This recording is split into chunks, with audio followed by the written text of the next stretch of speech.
year, we've been on a little mini-series. It's taken us this long to get to the end of the series. We've been looking at Matthew chapter 5, at the Beatitudes. And we've been looking at taking the stairs in our faith. Not being satisfied just to let our life waltz by us, not to let our life just be carried along by society, but be people who actually take the stairs in our faith, who are willing to do the things that Jesus calls us as individuals to do. How easy would it be just to say, God, now I know you, well, see you in heaven. Now I can live my life as I want to, see you in glory. That would be great, wouldn't it? But Jesus, in Matthew's Gospel, chapter 5, he called his disciples to him, and they came, and they learned something from him that would affect the rest of their lives. They weren't willing just to follow Jesus at a distance, but they were willing to get close and personal with God, with Jesus, to learn what he had to say to them. And can I say, in 2022, I've said it before, we can't afford to be followers of Jesus at a distance. We can't afford to let our lives drift by in another year and say, well, whatever will be, will be. But we've got to lay hold of God for his plans for our life. We've got to lay hold of God and say, God, what do you want for me and my family? God, I'm not satisfied with life as it is, but I want to see change come to my town. I want to see change come to my family. I want to see change come to those people around me who need a touch of you in their life. So this week, we've reached the end of our discipleship course. And do you know what I said at the start of it, that you'd get a certificate? Well, I've sort of got a certificate for you. For reaching the end of our 8-week discipleship course, you're going to leave this afternoon. We won't be into the afternoon, we'll still be into the morning, with a plaque. It's over there, and Gemma's going to demonstrate to you what you're going to get.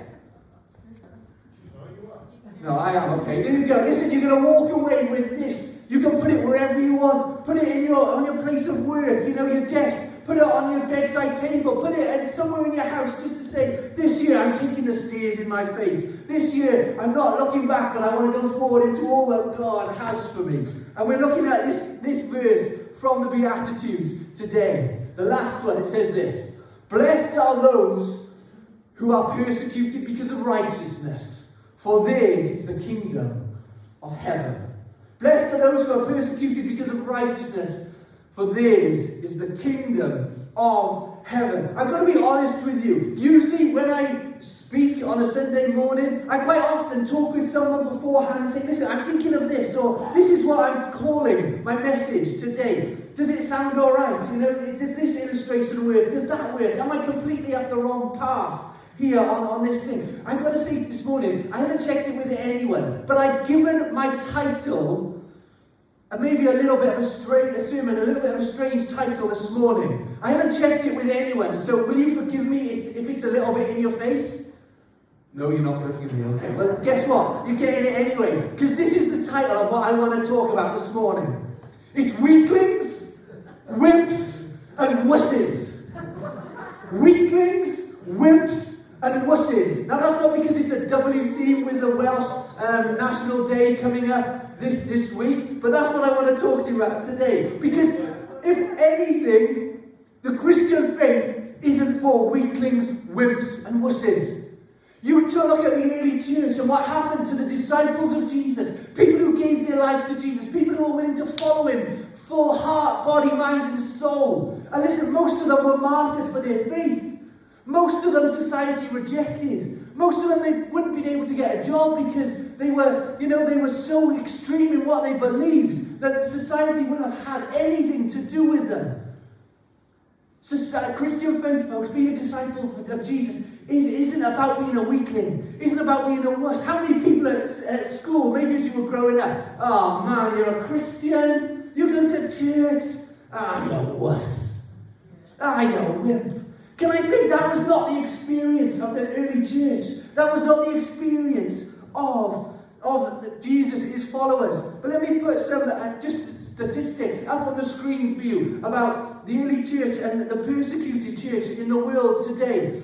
80% of religious freedom violations are committed against Christians. People talk about persecution of this group or that group. Can I say, it's still Christians who bear the brunt of everything. It's just not reported on. It's no longer trendy to report on Christians getting murdered. It's no longer fashionable for news agencies to say about Christians being locked up in prison. 70,000 Christians in prison in North Korea alone. That's just one country, purely because of their faith in Jesus. And can I say, one Christian every 5 minutes dies because of their faith in Jesus. Since the time that I got up from that seat and came here, another one gone. There'll be a few more by the end of the service.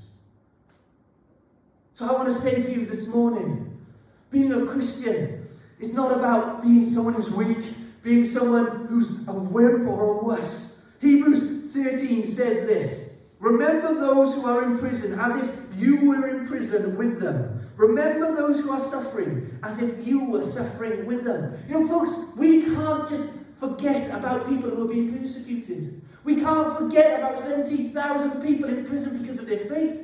But the Bible, the writer of Hebrews says, remember them as if it was you, as if you were there alongside them.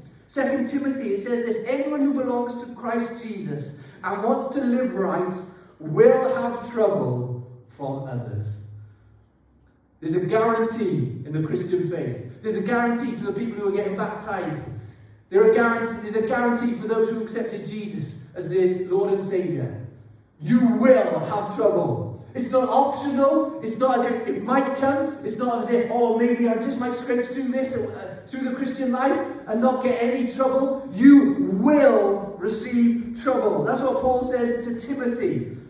But the thing is, in the UK, in our society that we live in, you know what, no one here is probably going to get death threats for being a Christian. No one here is going to have a gun held to their head and say, do you really believe in Jesus? Are you sure you want to accept Jesus as your Saviour? That's just not how it works in our society. In some countries, yes, it is like this. But in our society, what sort of oppression, what sort of repression do we live under? Because the enemy has far more subtle tactics than that in our day and our generation. You see, rather than a gun being pointed to your head, or rather than you being put in prison, how many people would say that when they're in work, they just feel like they can't express how they feel about their faith? How many people, maybe they're in a society or they're in a group, and if you really gave your opinion around the table, if you really gave your opinion about a Christian matter, if you really gave what Jesus thought, what Jesus said was true about a situation, you'd just be laughed off the face of the planet. You'd be laughed out of that office before you know it. And you might not have a job at the end of the day. You might even lose a few friends. We do come under that oppression where our faith is repressed. You will face criticism. You'll face rejection. You'll face peer pressure to conform to what society says is right. Not what God's word says is right. And if you speak up on a Christian matter, people say, man, what's wrong with you? Those beliefs, man, they belong in the past. Those are old beliefs. Those are too conservative. Don't listen to those. That's just not part of society today. I think one of the problems that we have in our nation, and can I say as a church as well, and maybe the church in the UK, we want to be popular. We want to be popular amongst our friends. We want to be popular amongst our family. We want to be popular within society and in our communities. But can I say, folks, the truths that are held in the Bible are so life-changing that people will run a mile from them. People won't like you if you really stood up and said what God thought about matters that were going on in our society today. You see, it's not important to be popular, but it is important to have God's approval. And I'll give you just a couple of things to remember as you endure opposition in your faith. Maybe in the workplace, maybe in your family, maybe on your street, maybe in your home. First thing is this. Hopefully I'm going to start a slide for it. That opposition can make me more like Jesus. In John chapter 15, it says, when the world hates you, remember it hated me first. The world would love if you belonged to it, but you don't. I chose you out of the world. That's why the world will hate you. No servant is ever greater than his master, so since they persecuted me, they will persecute you too. You see, as Christians, we have to go through the things that Jesus went through as well. If we want to be little Christ, if we want to be mini Christ, if we want to be apprentices of Jesus, folks, we've got to go through some of the things that Jesus went through. Jesus was betrayed by friends. Jesus was left behind by family. Jesus was ignored, overlooked, and yet he was the Son of God. He was the Son of God.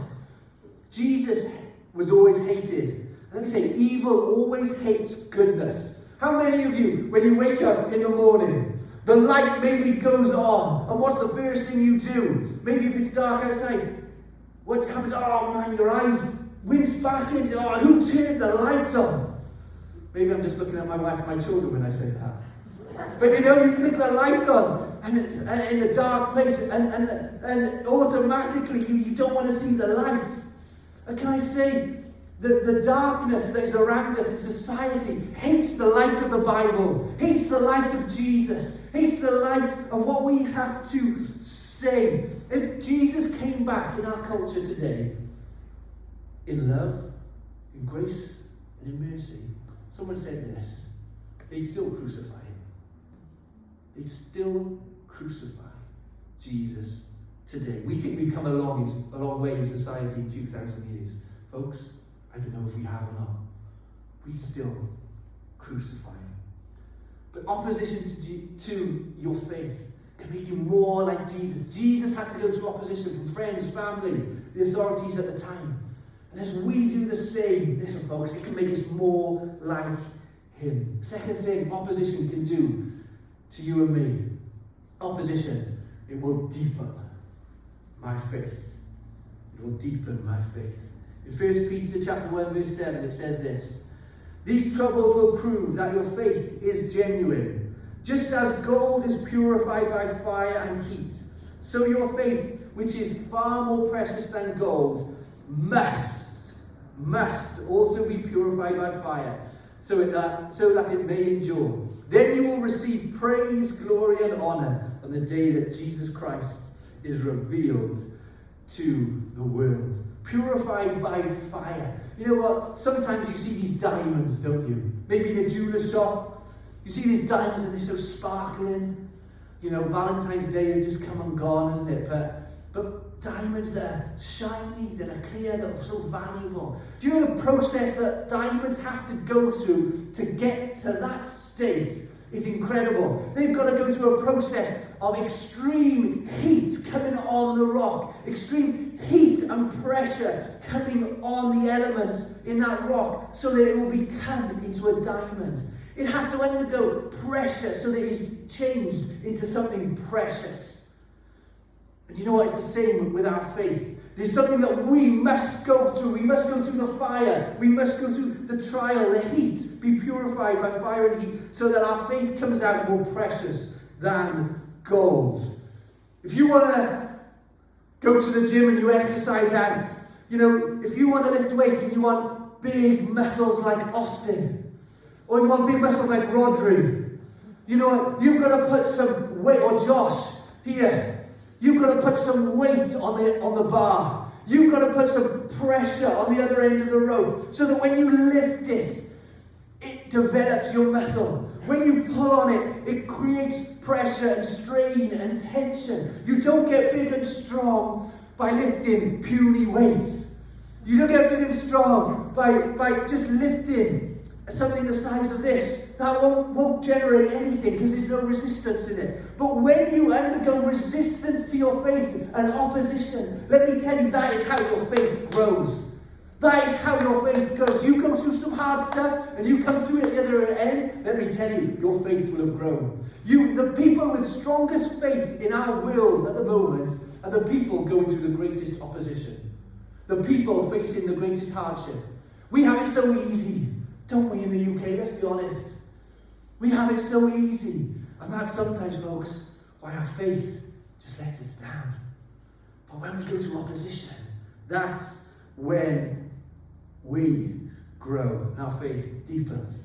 I can remember growing up in the high school here, and you know, I had friends, believe it or not.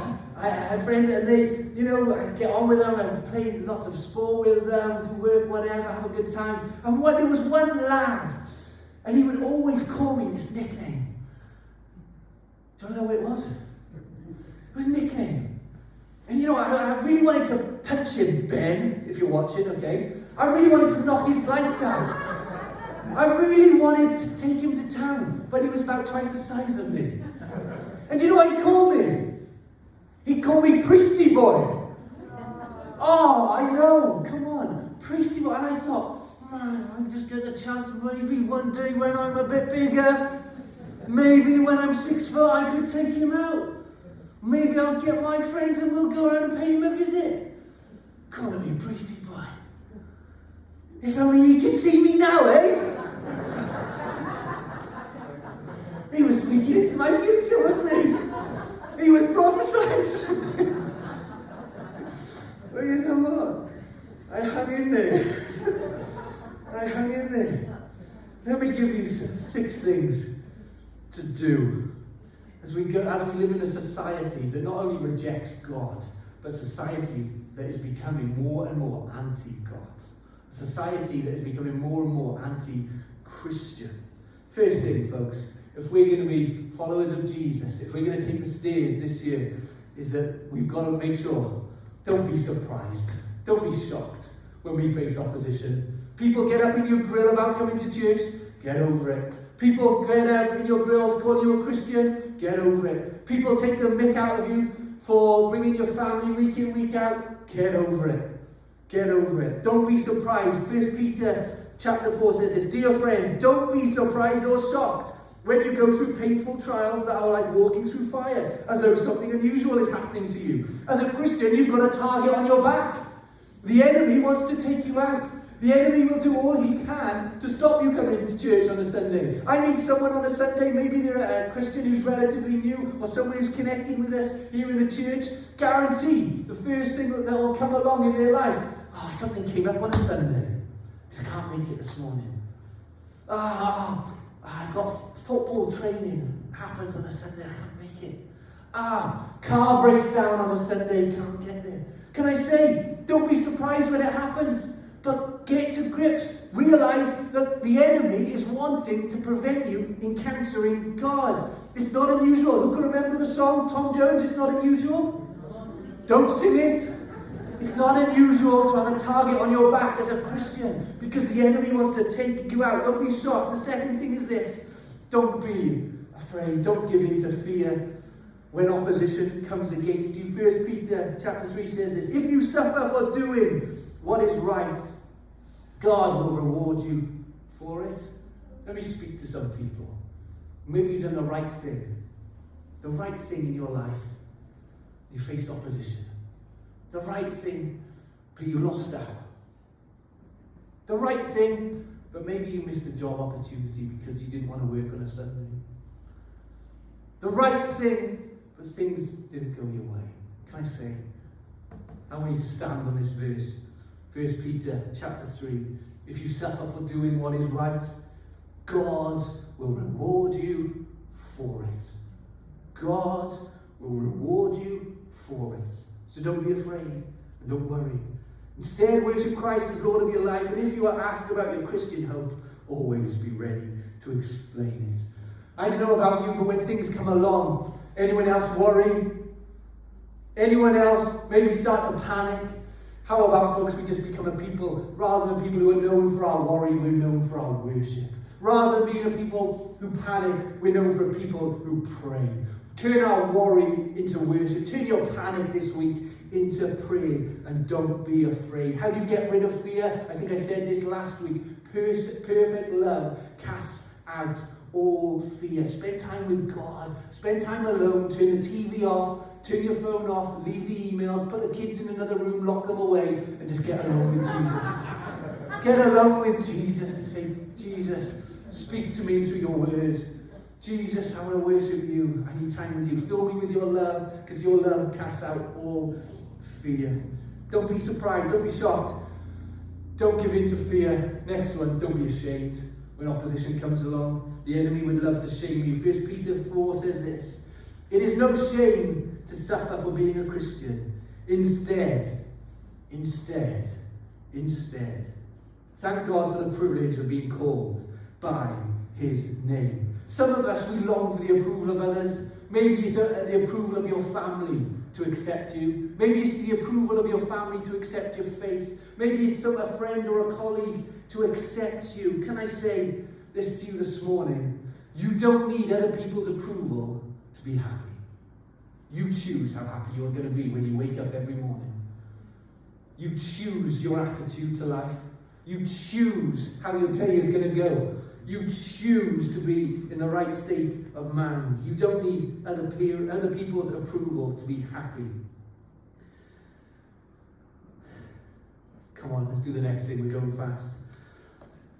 Recognize the root of your evil. I think Paul touched on this earlier as he prayed for Ukraine. Listen, folks, when opposition comes against us through the form of people or some group in society or any force, recognize that the root of it is Satan. Ephesians 6 verse 12, we're not fighting against human beings, but against wicked spiritual forces in the heavenly realm. You know, Satan cannot get at God. Satan cannot get at God. He can't do anything to hurt him because he's God. He can't do anything to offend him because he's God. He can't do anything to turn back the hands of time. But you know what Satan can do? He can get to God's children. He can get to you. Satan can get to me. And that's what he can do to get to God. The quickest way to cause upset in your life is probably to cause upset in your children's life. You know, if your children get unhappy, something's gone wrong at school, something wrong in your house, all of a sudden it starts to affect you, doesn't it? It's the same with God and us, folks. Satan would love to get you feeling rubbish. Satan would love to get into your mind. That's how he gets with God. And you know, the forces that come against us, whether it's people, the root of it is Satan. But we need to remember a couple of things. Remember that we've got to respond to opposition as Jesus responded. Jesus says this to people who were crucifying him. Jesus said this to people who were trying to end his life. He said, they don't know what they're doing. And the reality is, folks, it's the same with people when they come against us.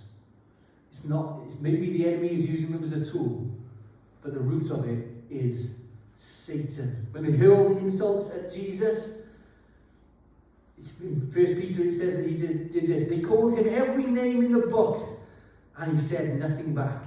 He suffered in silence, content to let God set things right. Let me give you another thing that we've got to do as we face opposition. It's this. Don't react. Don't react. You know, when people put you down, when people offend you, when people maybe belittle you, don't react. Romans 12:17 says this. Never pay back evil with more evil. Never avenge yourself. Leave that to God, who has said, I'll be the judge. I can remember as I was playing rugby, we'd finish a rugby game, and you know, we'd go to the showers. Now you can imagine about 30 guys going into a block of showers afterwards to clean themselves up after a rugby game. The language was kind of fruity. What went on was kind of inappropriate. But one guy would say to me, Rob, look, I've got my links. This is Links Africa, Rob. And he said, will this wash my sins away, Rob? I thought, how on earth do you respond to that? And I don't really know. I just said, well, you probably need something a bit stronger than that, Rich. But you know, we can react and we can take offense. But I don't know if it gets us anywhere. You know, anytime you react, anyone ever thought, oh man, that person, he just makes me mad. He really gets under my skin. When she does that, it irritates me. You know what? As soon as that happens in our life, we have given control of our heart to that person.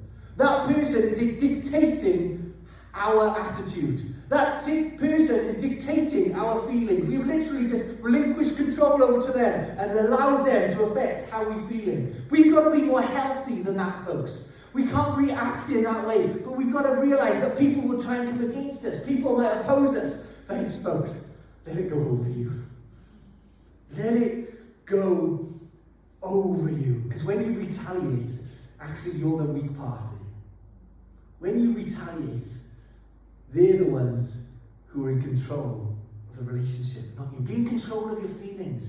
Be disciplined with how you react when people oppose you. And then you might not end up in too much trouble. And my last thing that I want to say this morning is this. Choose to bless.